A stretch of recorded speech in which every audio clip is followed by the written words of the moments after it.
O famoso filósofo David Hume foi visto um dia apressado pelas ruas de Londres e ele foi parado por um dos seus amigos que o perguntou: "Para onde você vai com tanta pressa?"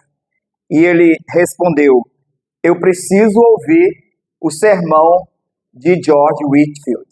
Todos nós já ouvimos falar de quem foi George Whitefield, um pastor muito importante para a história da igreja pós-reforma. Aí o amigo então comentou com ele: "Mas você não acredita em nada do que ele diz?" E a resposta dele foi: "Mas ele acredita." A moral da história é que para David Hume não importava se ele acreditava na pregação de Whitefield. O que importava é que o próprio Whitefield acreditasse no que ele falava, e isso o impressionava. Ele gostava de ver a forma como Whitefield pregava, como ele expunha a palavra de Deus. Ele gostava de ouvi-lo por causa da sua paixão e da sua convicção ao pregar. E só isso. Tem algo muito comum com os nossos dias. Assim, são muitos ouvintes do Evangelho hoje, especialmente com o advento da internet. Tornou-se fácil o acesso a grandes pregadores, a pregadores de renome da nossa nação. E as pessoas assistem às pregações desses homens porque faz bem, porque se identifica com alguma coisa, mas não porque creem na doutrina de Cristo. Gostam do pregador e do que ele fala, mas não creem na doutrina e não obedecem à doutrina como ela é ensinada pelo Senhor Jesus Cristo. Há diversos motivos para pessoas ouvirem sermões sem ter fé. Um dos motivos pode ser, como eu disse, a admiração pelo próprio pregador ou pela oratória. Talvez a gente já ouviu falar alguém dizer: "Eu gosto muito desse pregador, ele fala muito bonito. Eu gosto desse pregador, ele prega bem." Também algumas pessoas podem ouvir sermões bíblicos ou ouvir a pregação do Evangelho por mero interesse intelectual ou filosófico na Bíblia. Elas acreditam que a Bíblia tem coisas boas a ensinar, mas elas não acreditam que ela é toda a palavra de Deus e que ela deve ser obedecida. Apenas por interesse intelectual, por achar interessante as histórias, os ensinos, mas não passa daí. Outro motivo é que algumas pessoas buscam orientação espiritual ou moral para essa vida, mas não pensam no porvir, não pensam na eternidade. E elas acham que a Bíblia pode dar alguma orientação espiritual e moral para elas, e por isso elas ouvem sermões com o fim de terem vidas melhores nessa terra, ou de guiarem as suas decisões nessa vida. Por último, alguns, e a maioria fazem por necessidade de conforto em momento de crise. Você já deve ter tido, por exemplo, a experiência de alguém que é incrédulo, que não crê no Evangelho, que vive em desobediência, mas que numa crise pede para você orar por ele, ou pede para você fazer alguma coisa para que ele possa ser encorajado. Então as pessoas ouvem sermões ou pedem oração para terem conforto nessa vida, em conflitos, em situações que elas vivem, não porque elas creem na palavra de Deus. Bem, aqui nós chegamos no fim do Sermão do Monte. E Mateus registra exatamente a reação das multidões após Jesus concluir aquela parábola das duas casas. E Jesus trata exatamente na parábola das duas casas sobre aqueles que ouvem e obedecem com fé e aqueles que ouvem e não obedecem à palavra de Deus. Sendo esses dois comparados com um homem que constrói a sua casa na rocha, sendo este o sensato que ouve, recebe e obedece à palavra de Deus, e aquele que constrói a sua casa na areia, sendo esse o que ouve, talvez se impressiona com o ensino, mas não obedece à palavra de Deus. É evidente no relato bíblico que a pregação de Jesus produziu aquela sensação nas pessoas, aquele maravilhamento nas pessoas, especialmente por causa da sua autoridade. O texto é bem claro que a pregação de Cristo causou um impacto significativo nos seus ouvintes, e eles se maravilhavam da doutrina de Cristo, porque ele pregava como quem tem autoridade e não como os escribas. Sim, eles estavam maravilhados da doutrina. No entanto, uma questão crucial surge aqui, uma questão importantíssima se levanta nesse momento. O que veio depois dessa reação? Como essas pessoas viveram as suas vidas após ouvirem o Sermão do Monte? Como elas passaram a proceder após ouvir a doutrina de Cristo com autoridade? O que elas fizeram do que elas ouviram? Essas multidões responderam adequadamente ao que ouviram? Responderam com fé à pregação? O texto não deixa claro, mas nós podemos seguir uma trilha nas Escrituras, nos Evangelhos, e ver como que muitas vezes as multidões que seguiam Jesus responderam a ele. E certamente muitos desses que ouviram o Sermão do Monte estavam entre esses que responderam posteriormente a Jesus. Uns com fé, outros com incredulidade e escândalo. Mas também uma pergunta importante deve ser feita agora a respeito de nós. Especialmente nós que, depois de muitos domingos, ouvimos as exposições dessas palavras autoritativas de Jesus, registradas no capítulo 5, 6 e 7 de Mateus, conhecido como o Sermão do Monte. Nós ouvimos as mesmas palavras que aquelas multidões ouviram. Nós ouvimos a mesma doutrina de Jesus Cristo que aquelas multidões ouviram naquela época. E a pergunta para nós é: qual é a resposta adequada diante do ensino do Sermão do Monte? Que resposta nós, membros dessa igreja, pessoas aqui presentes, daremos às palavras de Cristo depois de termos ouvido tudo o que ele disse? Qual é a resposta adequada diante de uma doutrina ensinada com autoridade divina, com poder e graça, como o Senhor Jesus ensinou? Certamente, o maravilhamento deve ser uma reação natural de quem ouve as palavras de Cristo. E aqui nós vimos como a multidão respondeu com maravilhamento, maravilhada diante da doutrina de Cristo. O verso 28 diz: quando Jesus acabou de proferir estas palavras, ou as palavras do Sermão do Monte, estavam as multidões maravilhadas de sua doutrina.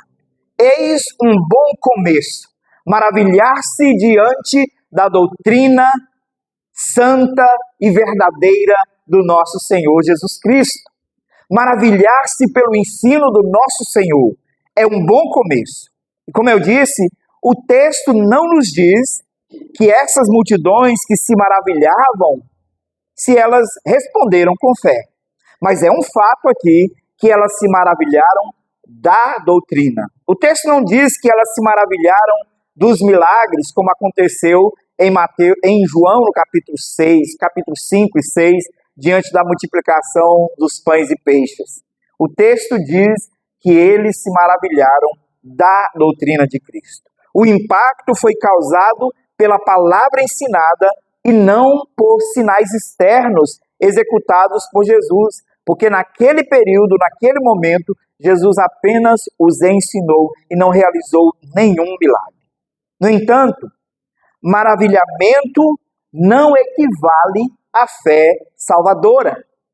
Maravilhamento sem obediência significa que você gostou das palavras, mas que você não acolheu com fé e não as colocou em prática, como o Senhor Jesus ensinou na parábola das duas casas. Ainda que o texto aqui não aprofunde a respeito dessa questão, o contexto geral e o contexto posterior dos evangelhos nos mostra diversas vezes que as multidões admiravam-se da doutrina e do ensino de Cristo, no entanto, não respondiam todos com fé nele como deveriam.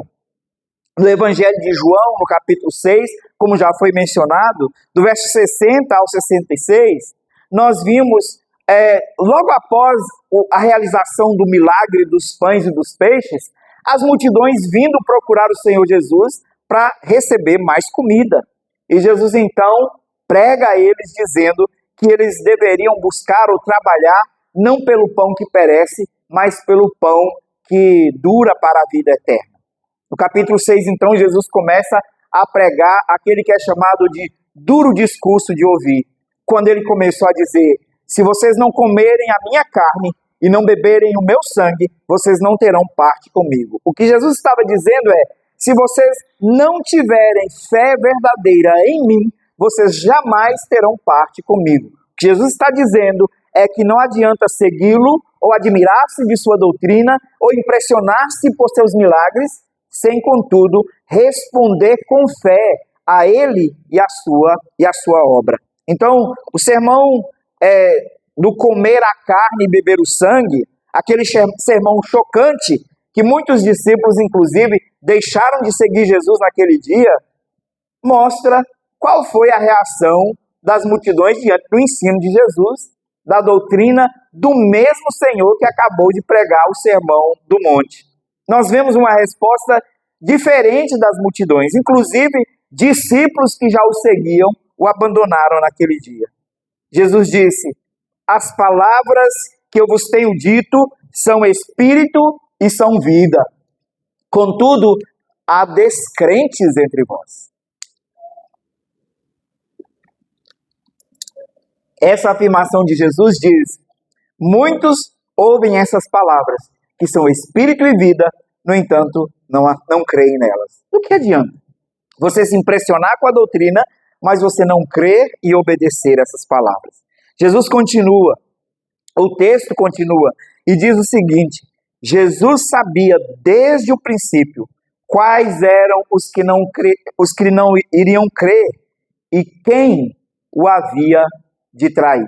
Então Jesus já sabia qual seria a resposta daquelas pessoas.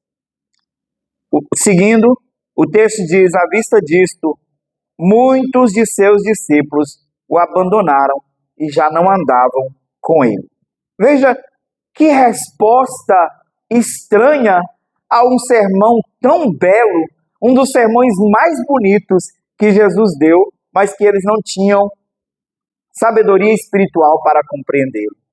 Quando Jesus disse: quem não comer da minha carne e quem não beber do meu sangue não tem parte comigo, Jesus estava dizendo: quem não me receber como corpo da sua fé, jamais poderá participar da vida e da comunhão comigo. Quem não crê em mim, não tem comunhão comigo. Era isso, um sermão simples, mas que sem sabedoria espiritual, as pessoas não eram capazes de compreender. As Escrituras nos ensinam que as coisas espirituais se discernem espiritualmente. Por isso, o homem natural é incapaz de compreender as coisas do Espírito. Somente aqueles que são capacitados pelo Espírito Santo são capazes de não somente maravilhar-se da doutrina de Cristo, mas de acolhê-la com fé e obedecê-la. No Evangelho de Lucas, nós vimos também algo parecido. Nós vemos as multidões, depois de ouvir as palavras de Jesus, pedirem sinais extraordinários. Ouviram todo o ensino, mas disseram: não impressionou o suficiente. Nós queremos sinais extraordinários. Lucas 11, 29 diz assim: ajuntando-se as multidões, passou Jesus a dizer: essa geração é geração má, pede sinal, mas nenhum sinal lhe será dado, senão o de Jonas. Jesus disse isso porque ele já havia pregado o evangelho àquelas pessoas e elas não creram. Ele disse: essa geração que para me ouvir é uma geração má, porque me ouviram e depois de me ouvirem, pedem um sinal, mas eu não darei nenhum sinal para eles. O sinal será a minha obra consumada. E ele faz referência ao sinal de Jonas, que era o seu sepultamento e a ressurreição ao terceiro dia.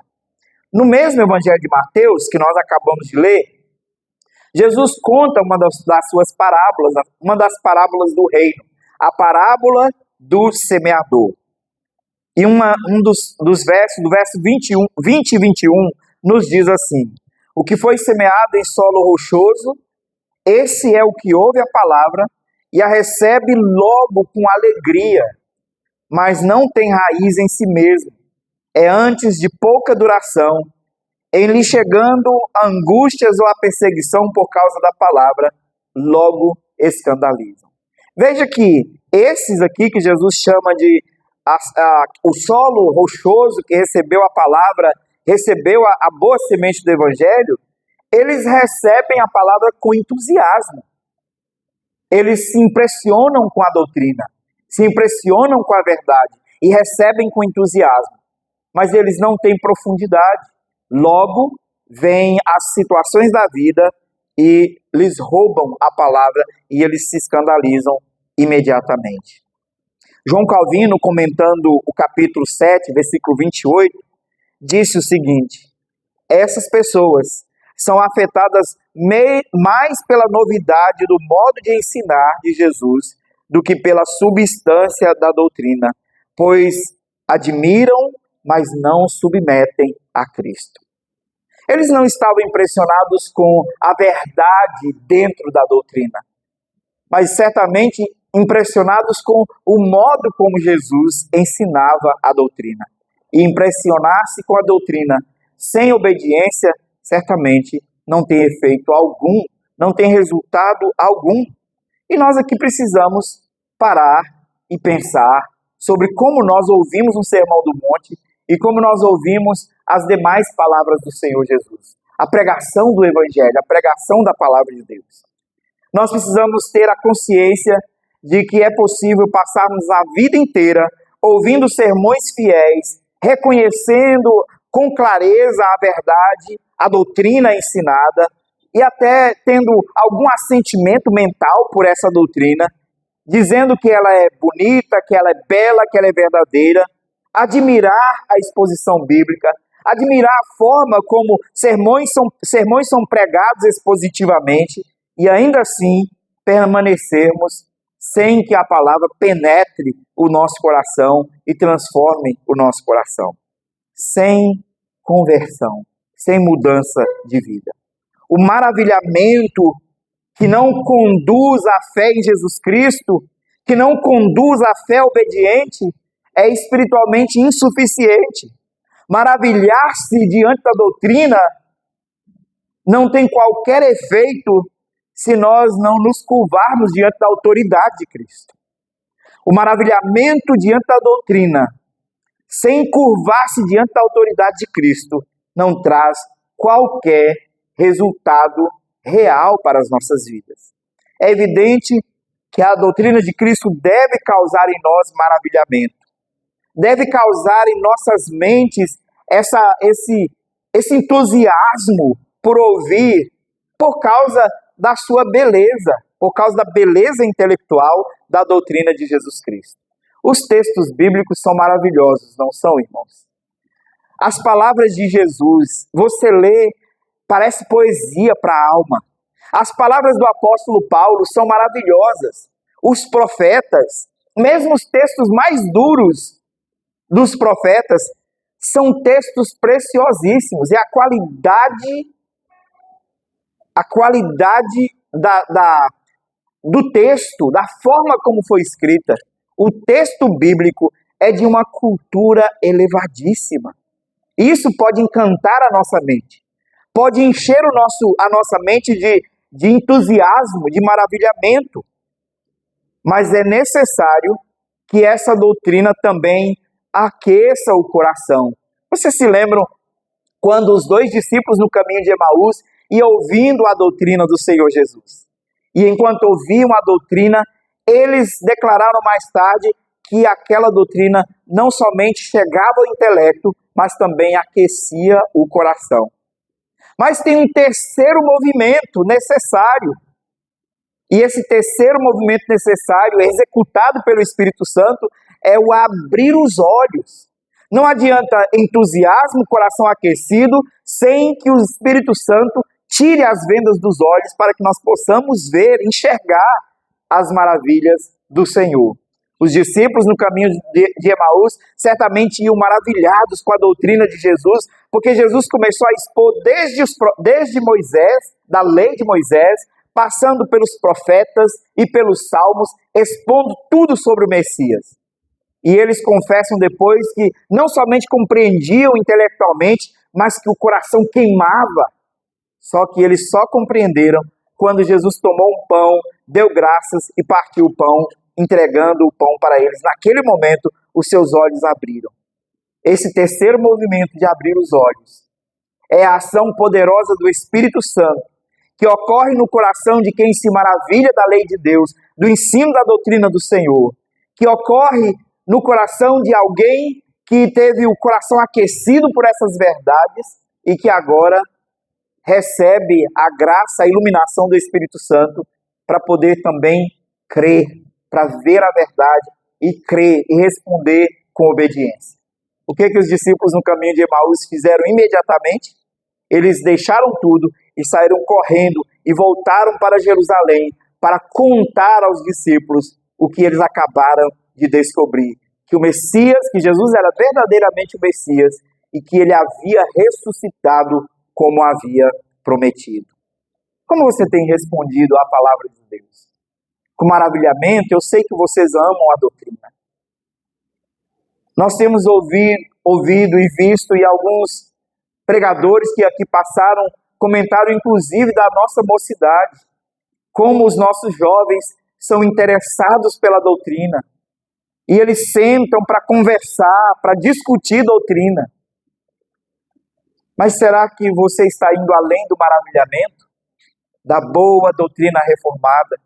Do bom ensino a respeito do Senhor Jesus, de suas obras, de sua salvação?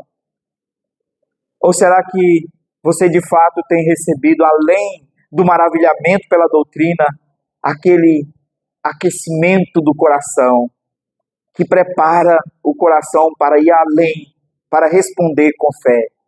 Se você está apenas no maravilhamento, se você está encantado, entusiasmado com a doutrina, mas você não tem respondido com obediência e fé, está tudo errado. Porque a doutrina é para ser crida e obedecida. A doutrina não é somente para causar entusiasmo na alma, mas é para especialmente produzir fé no coração. Porque a fé vem pelo ouvir e ouvir a palavra de Cristo. Aqui nós temos até uma boa razão para o maravilhamento daquelas multidões. No verso 29, o texto é claro ao dizer que estavam as multidões maravilhadas da sua doutrina, porque ele ensinava como quem tem autoridade, e não como os escribas. O texto, é claro, está evidenciando a autoridade intrínseca de Jesus. A autoridade que Jesus tinha em si mesmo, como Senhor e Rei, como Deus verdadeiro. Ao dizer, por exemplo, eu, porém, vos digo, o Senhor Jesus está afirmando a sua autoridade para interpretar as Escrituras, corrigindo os erros dos sábios, das tradições dos escribas, que era passada para aquela população. Mas ao dizer, eu, porém, vos digo, Cristo não estava apenas ensinando, ou como um complemento, ou como intérprete final, complementando aquilo que os intérpretes anteriores já haviam feito. Mas ele estava confirmando ou afirmando a sua autoridade como legislador, como Senhor que estabeleceu a verdade para nós como seu povo. Ele falava como o próprio legislador do reino. Ele falava com a autoridade inicial, como quem deu origem, como quem revelou a lei ao povo, mas com a autoridade final, como alguém que pode dizer de fato o que significam aquelas palavras. Ele é a autoridade inicial e final sobre tudo o que ele pregou. E sobre tudo o que foi ensinado pelos profetas. Sobre tudo que Moisés disse. Sobre tudo que está registrado nas Escrituras. No Sermão do Monte, ele declara repetidamente aquela fórmula Eu, porém, vos digo. E isso revela a sua autoridade imediata. Ele tem autoridade para dizer, está errado essa interpretação. Ou vocês não entenderam o que foi dito é bom, mas vocês interpretaram mal o que foi dito. Vocês não entenderam o que foi dito. Porque deve ser acatado como autoridade, como verdade de Deus para as suas vidas. Por isso vocês devem responder em obediência. 2 Timóteo 3,16, nós lemos que toda a Escritura é divinamente inspirada por Deus. Logo, toda a Escritura é palavra de Jesus Cristo. E quando ouvimos o Sermão do Monte, ou qualquer outro sermão em qualquer parte das Escrituras, nós precisamos entender que é Jesus falando conosco, é a doutrina de Cristo sendo ensinada a nós. E nós devemos responder maravilhados, mas também, especialmente, responder com fé, em obediência à palavra de Jesus Cristo. Porque a palavra de Cristo tem autoridade. Porque Cristo tem autoridade. Toda a autoridade me foi dada nos céus e na terra, disse Jesus. Por isso, a autoridade da Escritura deriva do seu legislador, deriva do próprio Senhor, do próprio Jesus Cristo.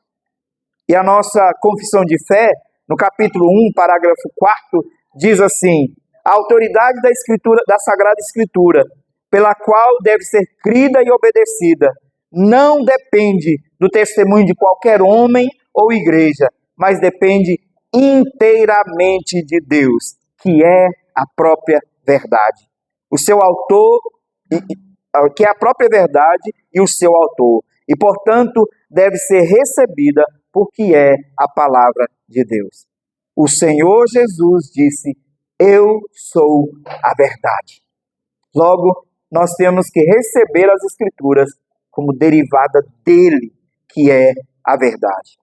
Cristo ensina com autoridade porque ele é o próprio Deus que fala na Escritura e que fala através da Escritura. Cada vez que a palavra de Deus é pregada com fidelidade, nos púlpitos espalhados pelo mundo inteiro, é Cristo falando ao seu povo, é Deus falando à sua igreja. E por isso nós temos que receber como verdade absoluta falada ao nosso coração. Mas aqui há um contraste com a autoridade dos escribas, com o ensino dos escribas. O texto diz que Jesus ensinava como quem tem autoridade e não como os escribas. Nós podemos ver vários textos fazendo referência a esses homens, que eram intérpretes da lei do Senhor e que foram homens muito importantes, especialmente na preservação dos escritos bíblicos. Vocês já devem ter estudado, com certeza, nós já falamos aqui algumas vezes, mas vocês já devem ter estudado também a respeito da doutrina da preservação das Escrituras. E Deus usou diversas formas para preservar os escritos bíblicos. E uma delas foi fazer com que escribas se tornassem tão rigorosos e criteriosos na escrita das Escrituras, ou na transcrição das Escrituras, que eles faziam um trabalho de cópia, os copistas faziam um trabalho de copiar as Escrituras e contar quantos caracteres tinham, para não fazer nenhuma alteração do texto original. Eles eram criteriosos, zelosos para preservar as Escrituras, foram instrumentos de Deus para isso. No entanto, eles erraram a interpretar as Escrituras e a aplicá-las ao povo de Deus, especialmente naquele período em que Jesus os critica. Nós vimos em outros momentos os escribas fazendo um trabalho excelente de interpretação e ensino das Escrituras. O escriba Esdras é um exemplo para nós e nós vimos sobre ele, como ele interpretou as Escrituras e ensinou as Escrituras para o povo. Mas esses do tempo de Jesus estavam ensinando segundo tradições humanas, corrompendo a doutrina de Cristo. Os escribas baseavam-se em tradições humanas, ensinavam sem coerência prática, ensinavam uma coisa e viviam outra, possuíam autoridade apenas institucional, porque eles repousavam na força do status religioso, quem eles eram somente, e não na autoridade da palavra de Deus. Os escribas, com as suas interpretações, acabavam induzindo ou conduzindo o povo ao erro. E nós vimos diversos casos em que Jesus os trata dessa forma, mostrando como eles estavam errando ao não fundamentar o seu ensino e as suas interpretações na autoridade das Escrituras, mas nas tradições humanas. Mateus capítulo 15, do verso 3 a 9, nós vimos Jesus tratando exatamente sobre isso, numa interpretação que eles fizeram a respeito do quinto mandamento: honra o teu pai e a tua mãe. E eles criaram uma forma de não obedecer o quinto mandamento, especialmente aplicado aos pais idosos. E eles interpretaram que se você tivesse pais idosos e que você não tivesse mais tanta condição ou disposição de cuidar desses pais, você fazia uma oferta especial no templo e Deus te eximia de cuidar dos seus pais idosos.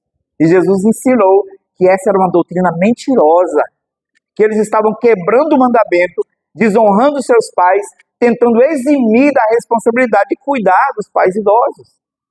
E aí Jesus, então, tratando esse problema do coração desses homens, Jesus então diz assim no verso 3, Jesus respondeu, ele porém lhes respondeu, por que transgredis vós também o mandamento de Deus por causa da vossa tradição? Por causa da tradição deles, eles transgrediam a lei do Senhor, transgrediam a doutrina. No verso 6 de Mateus 15, Jesus disse, assim invalidaste a palavra de Deus por causa da vossa tradição. Eles invalidaram o quinto mandamento por causa de uma tradição humana. Nos versos 7 a 9, Jesus não poupa palavras. E Jesus dirige a eles com firmeza, dizendo, hipócritas. Bem profetizou Isaías a vosso respeito, dizendo, esse povo honra-me com os lábios, mas o seu coração está longe de mim.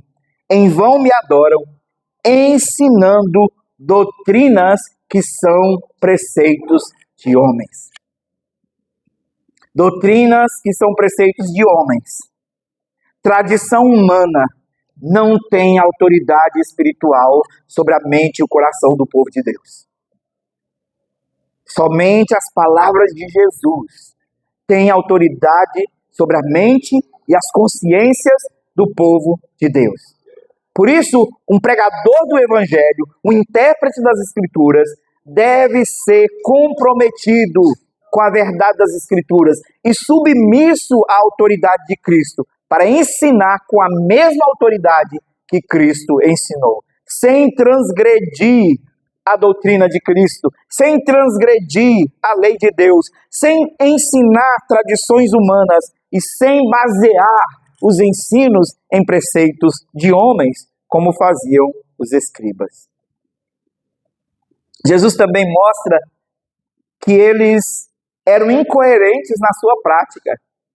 Em Mateus, no capítulo 23, versos 2 e 3, Jesus diz assim, na cadeira de Moisés se assentaram os escribas e os fariseus. Façam, pois, tudo o que disserem, mas não os imitem nas suas obras, porque dizem e não fazem. Jesus estava reconhecendo que quando eles ensinavam a lei, quando eles repetiam a lei de Deus, eles ensinavam corretamente muitas vezes. Mas aquilo que eles ensinavam corretamente, eles faziam diferente, eles não obedeciam.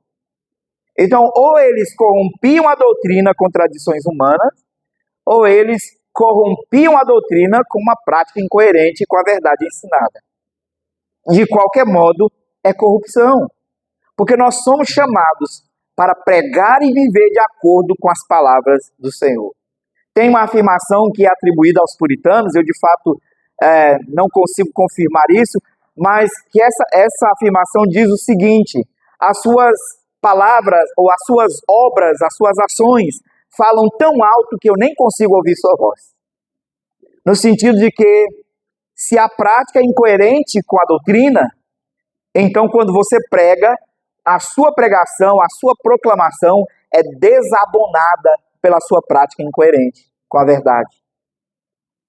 E os escribas não tinham autoridade por causa disso, porque além de corromper a doutrina com tradições humanas, eles ensinavam, mas não praticavam o que ensinavam. Por isso Jesus diz, não os imitem nas suas obras, porque ensinam, porque dizem, mas não fazem. John Owen declara que Cristo não apenas declara a verdade, mas ele impõe a verdade com autoridade soberana sobre a consciência dos seus súditos. Por isso, nós não podemos acatar, nós devemos rejeitar tradições humanas que minam a autoridade de Cristo sobre nossas consciências, que desvalorizam a autoridade de Cristo sobre a igreja. E era isso que os escribas faziam, mas Jesus ensinava como quem tem autoridade. Muitos estão na igreja, muitos estão servindo ao Senhor, mas eles não querem se submeter à doutrina de Cristo, rejeitam a doutrina do Senhor, rejeitam o ensino, mas rejeitar a doutrina de Cristo, que é ensinada por um homem, ainda que ele seja um pecador, falho, mas se ele ensina com fidelidade, rejeitar a doutrina de Cristo não é simplesmente discordar desse homem, mas é rejeitar ao próprio Cristo e resistir à autoridade do próprio Deus. Isso é perigoso, como nós vimos na semana passada. Qual é a resposta correta, então, diante dos ensinos? E como nós sabemos se o que nós estamos ouvindo vem acompanhado da autoridade de Cristo? Em primeiro lugar, imitem os crentes bereanos. Porque quando Paulo pregava, os crentes de Bereia, que descrito no livro de Atos, são descritos como mais zelosos que o de Tessalônica. E os crentes de Tessalônicas eram muito bons. Vocês leem a carta de Paulo aos Tessalonicenses, você vê o entusiasmo de Paulo falando sobre eles. Eu dou graças a Deus, meus irmãos, 1 Tessalonicenses 1:3. Eu dou graças a Deus, meus irmãos, por vós, todas as vezes que eu oro por vocês, lembrando da operosidade da vossa fé, da abnegação do vosso amor e da firmeza da vossa esperança. E aí Paulo continua, ele diz, o testemunho de vocês se tornou tão evidente que não é necessário que ninguém recomende vocês às outras igrejas, porque a fama de vocês corre entre os outros irmãos, de quanto vocês são fiéis ao Senhor, tendo abandonado aos falsos deuses, agora servem ao Deus verdadeiro. Crentes zelosos, mas os de Bereia eram mais zelosos que os de Tessalônica. E quando Paulo pregava, e talvez nós hoje, conhecendo os ensinos de Paulo e a autoridade de Paulo, talvez nós pudéssemos pensar, quem seria doido na igreja de questionar o ensino de Paulo, ou de achar que Paulo podia